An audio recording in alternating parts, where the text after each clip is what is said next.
Hello and welcome down the shed. So here we are. It's a bit of a wet and dreary sunny afternoon, but we thought we'd come down the shed because I wanted to give you a bit of an update on things working down here. So look at that, they don't look great. That's one of the beauties of digital. So how things are going down the shed. So first things first, we've wired in nearly all of the points now. So all of these are all wired, so they're all working, so we can control them.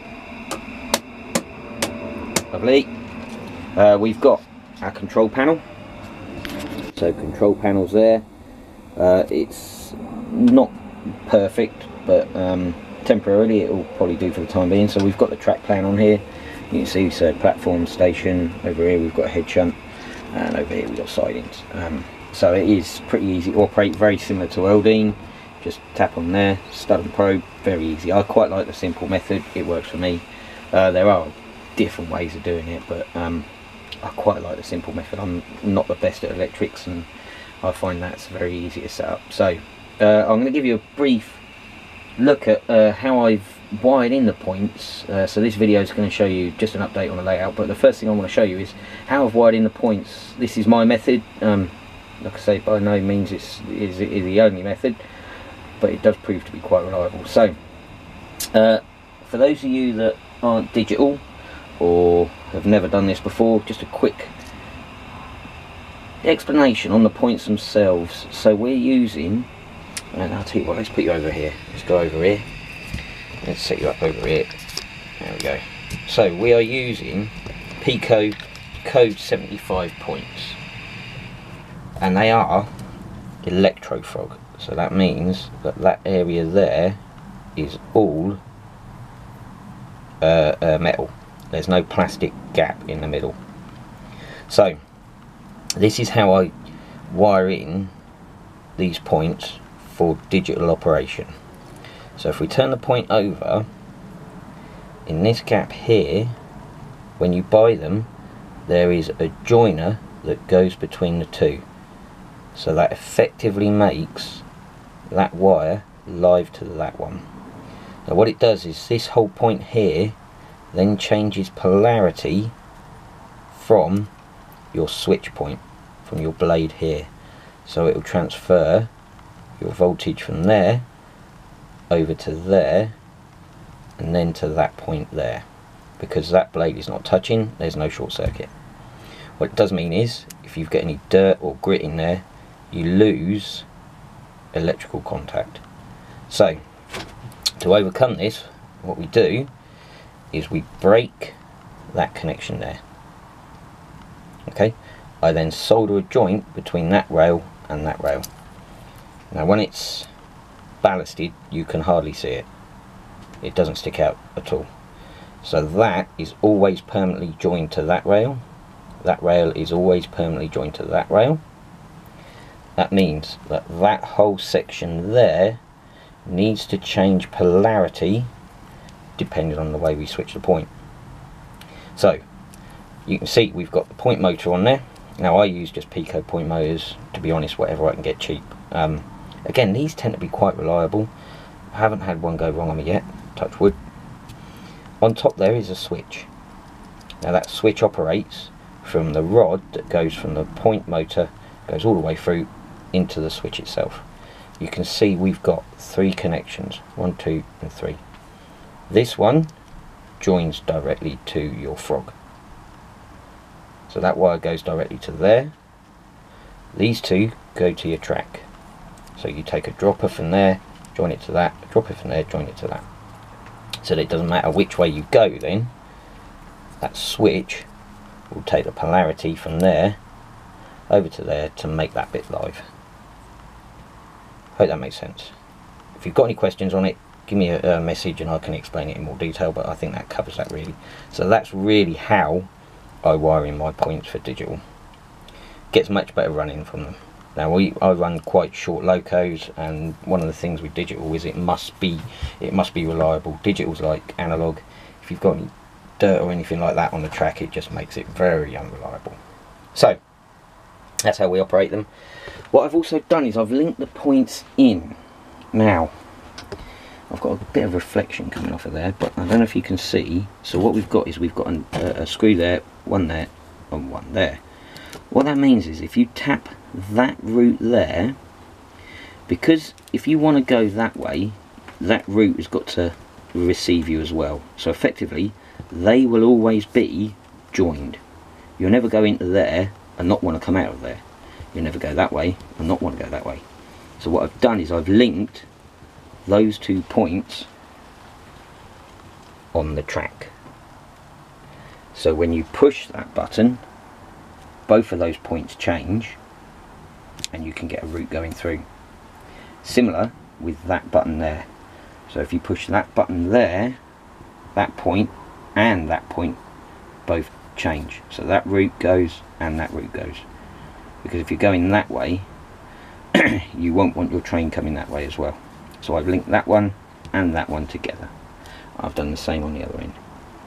Now the points, I'm just using, believe it or not, I'm just using an old Hornby controller, just the auxiliary output, 16 volt AC output, going through a CDU, going through a Gauge Master CDU. Picked this up quite cheap. These are really nice and reliable, these are, and they just give you a nice big thump to the points.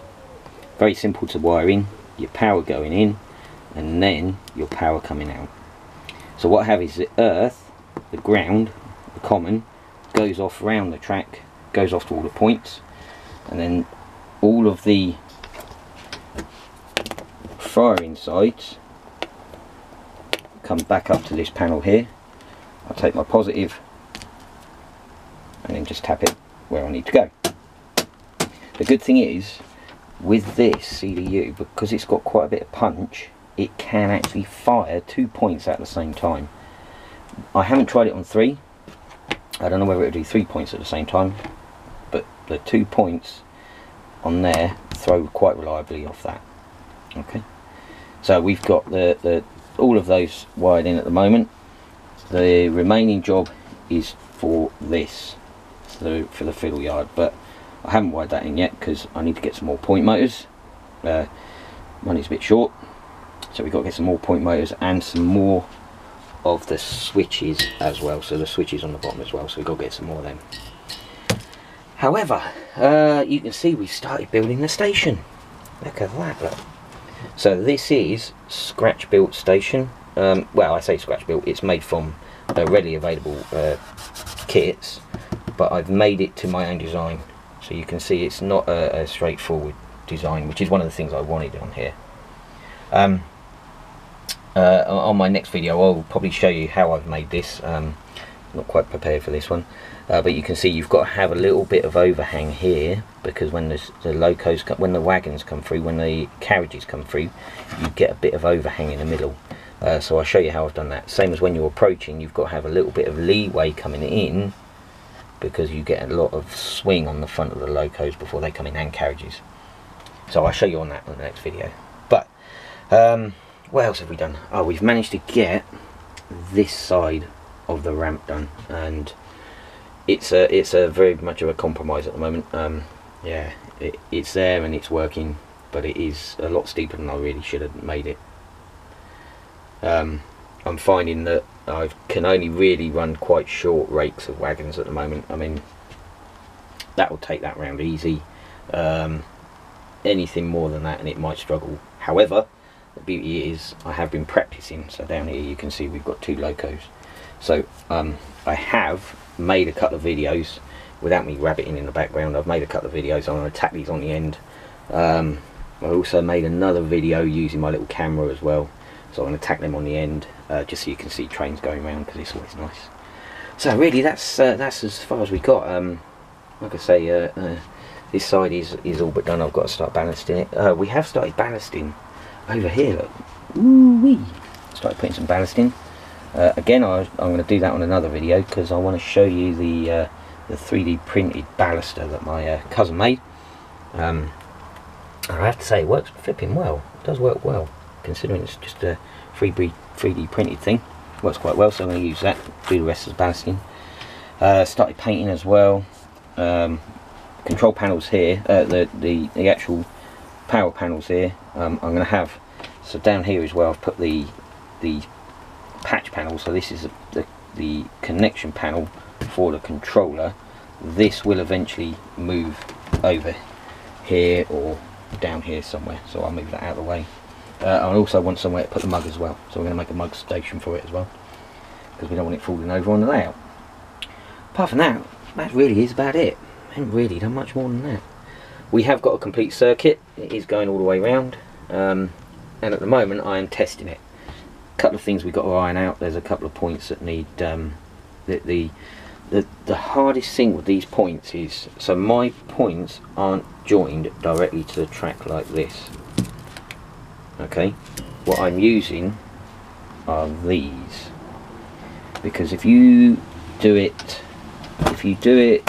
that way, what you have to do is you have to cut that size hole in the baseboard, and it makes a big hole in the baseboard, and I want that keen on that. So with this type, so this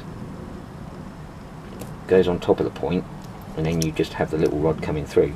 That means you can screw this underneath the baseboard and you just have the pin coming through. But you have to get them set up right.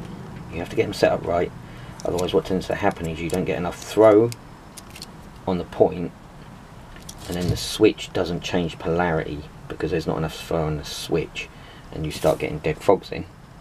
So bit of adjustment, and it is a bit of a faff, and I have to say I like the electrics, I like wiring it in, but screwing them epoxy things on does my head in. I really get frustrated with it. Upside down, underneath, get a light up there. Say hello to the spiders while we're under there as well. But yeah, no, not keen on doing that. So there we go. You can see over here we started doing the head shunt, sorry, the sidings. So we've got 3-row sidings, and we have a head shunt around here. So like I say, we can do a bit of shunting while trains are going off around the circuit. So yeah, so at the moment it's coming along. Things are going slowly, but we're getting there. So I think that'll do for this. That'll do for this video. I'm going to tack some more videos on the end and catch up with you soon. Bye bye.